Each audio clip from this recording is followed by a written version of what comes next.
Hey guys, today is just a fine morning and I'm not in my uniform today because normally I'll go to school both in the morning and in the afternoon, except for today and tomorrow. I only go in the afternoon, so in the morning I am free. I decided to read some books, so here we will continue reading the story Hetty Feather. It's chapter 15 already, and we have reached half of the book. You can see here, half of the book. So we will continue reading, right? Chapter 15. Let's get started.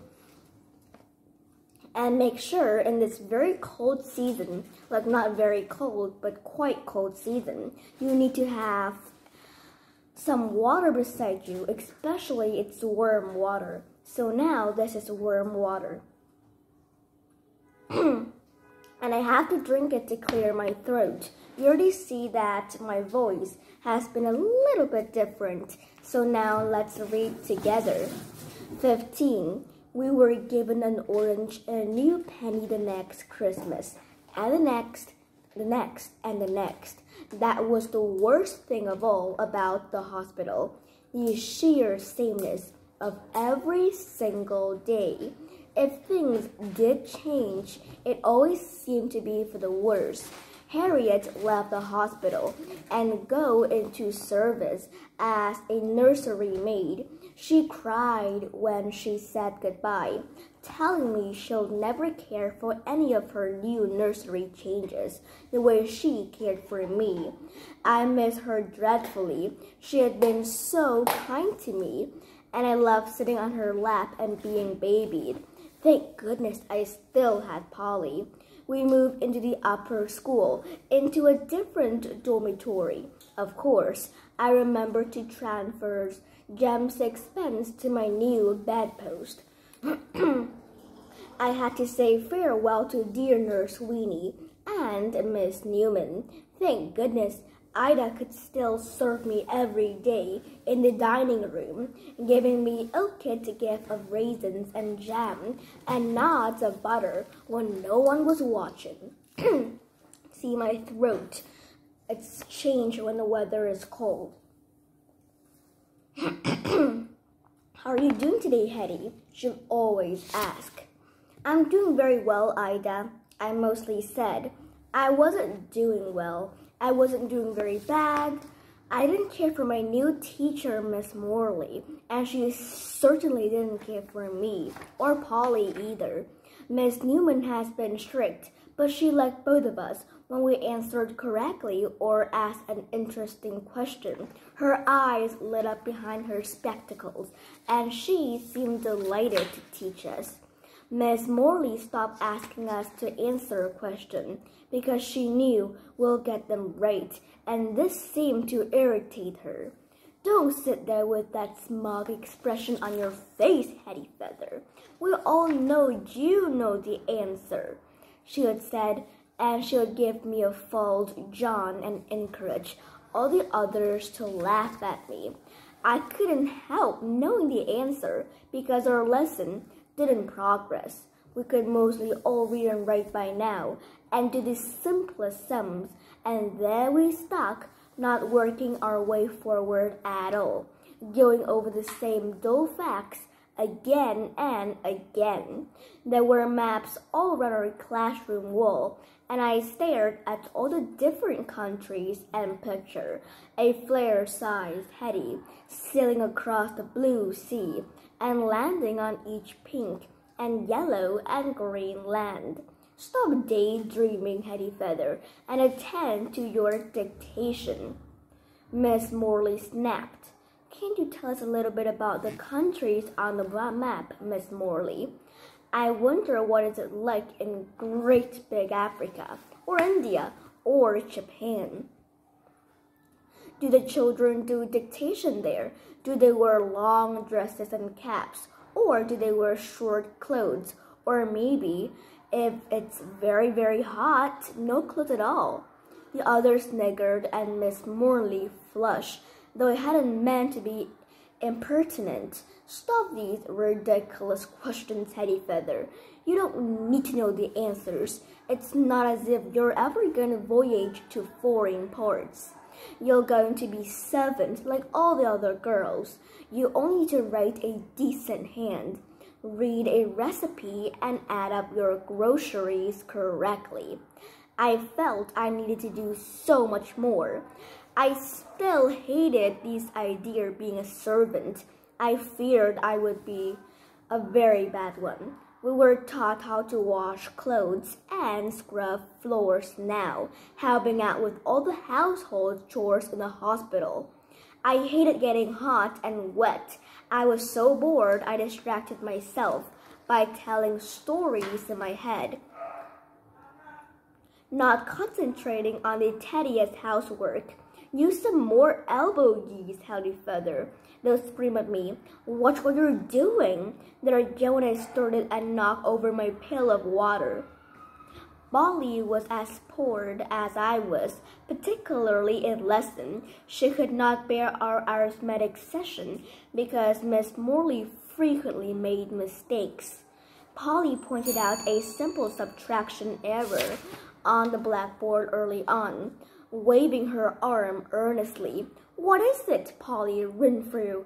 I haven't finished the sum yet. I know, Miss Morley, and I'm sorry to interrupt, but I don't think you've noticed that you have subtracted an 8 from a 3 and put the answer as a 5, and that you haven't borrowed a 10 for the next line, so that 9 is incorrect, she said helpfully. She wasn't being impertinent. At this stage, she didn't realize that Miss Morley's grasp of arithmetic was extremely shaky.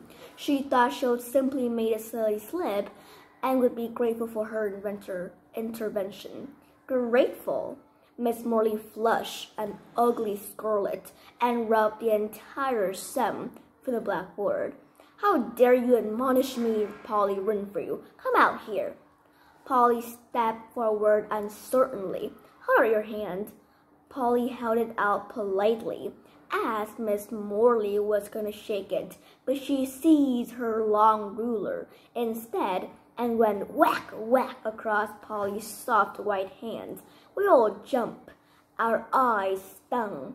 We have been threatened with whippings and beatings many times in the infant school, but the only actual physical punishment any of us had received was an impatient tug on the ear or a light tap on the backs of our legs. This was a cruel assault. We could see the painful red wheals on Polly's palm. Polly's face crumbled, and she started crying.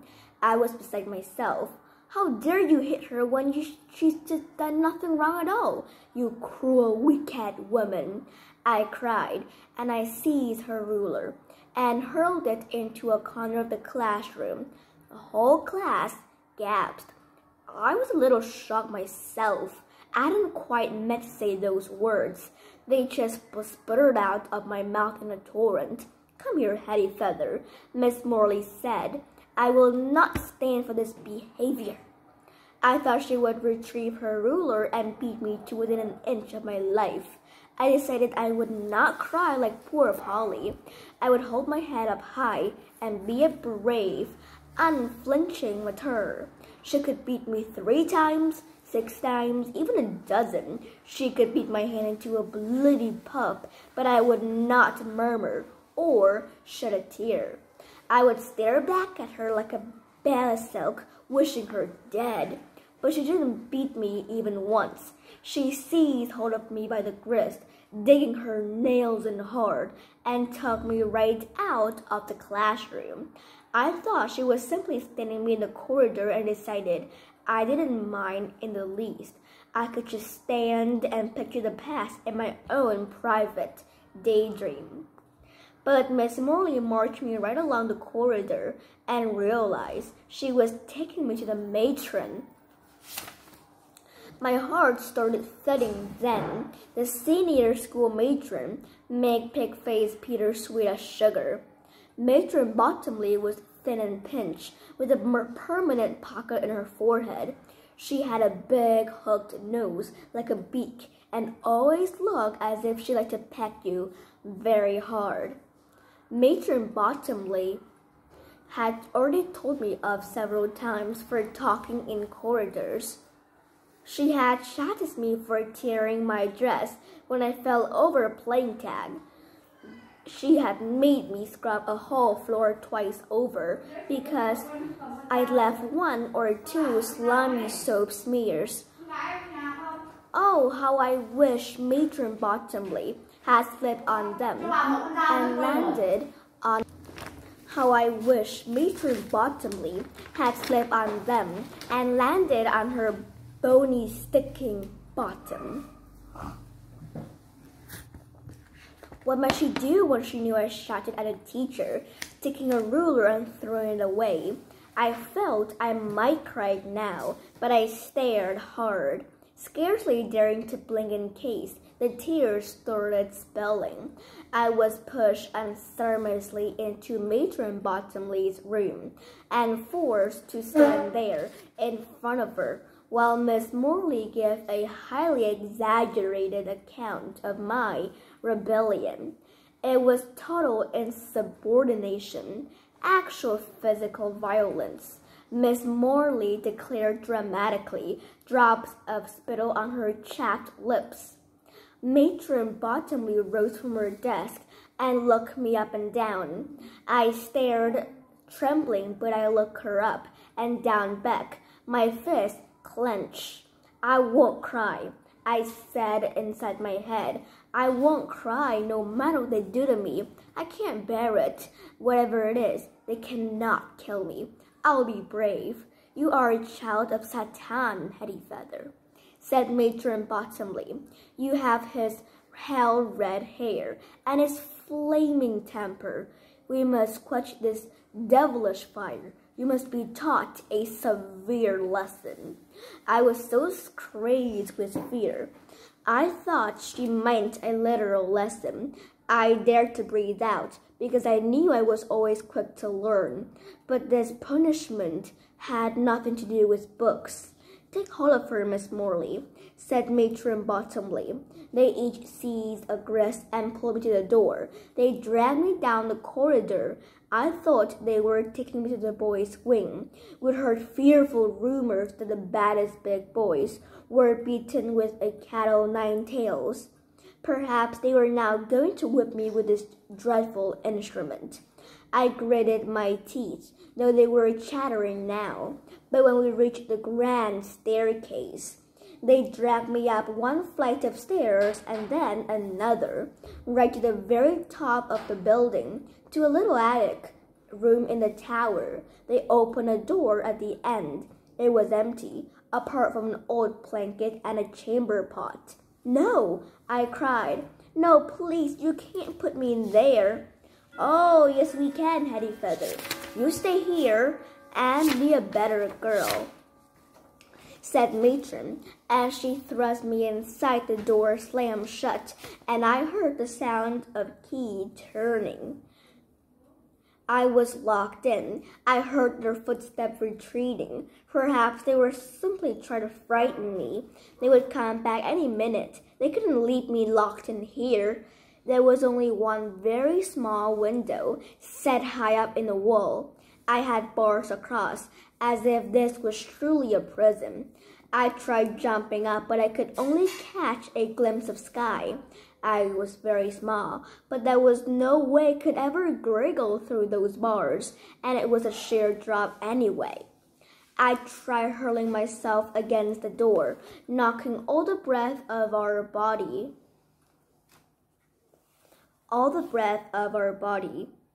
Well, what do I care? I said aloud. I will show them. It is not so very dreadful to be locked in here for an hour or 2. They will have to come back soon, because it's nearly dinner time. Meanwhile, I shall amuse myself. I shall pretend I'm a princess, locked up by 2 evil, wicked witches in a tall tower. I pictured this determinedly, inventing a magnificent Prince Jem who climbed the tower and rescued me. We lived happily ever after in his wondrous kingdom, where the two witches were locked up in their own tower forever. I amused myself with this story for quite a while, but my stomach started rumbling. I could not hear the clock chiming from my isolated prison, but it was certain. It was long past dinner time now, so they intended to starve me, did they? Were they going to keep me locked up right until supper time? I kept staring at the chamber pot. It was clearly there to be used, so perhaps I truly was to be left for hours yet. I decided I would not sit on the pot, no matter what. It would be too humiliating for the content to be inspected by Matron and Miss Morley. The hours went by, and I fidgeted on my blanket, trying to divert myself. In the end, I simply had to squat on the pot in an undignified fashion, or have an accident. I waited further hours, and after a long while, all my picturing skills faded. I could think of nothing to divert myself. Surely it would be supper time soon. They had to let me out for supper. They couldn't leave me locked up in this tiny room until I starved to death. I listened desperately for the sound of approaching footsteps, but there was just endless silence. I tried saying to make a sound in the room, but my voice sounded too high, too weird, as if I was a crazy girl. I tried to lie down on the blanket, but the floorboards were hard and the blanket smelled stale and musty when I nuzzled into it for comfort. I remembered my long-ago rat baby and stared weeping. Once I started, I couldn't stop. I sobbed frantically, but still no one came. "I'm sorry," I shouted. "Please come back, matron. I've learned my lesson now." But she didn't come. It seemed to be getting darker in the small room. Oh my lord, was it evening now? Were they going to keep me locked up all night long?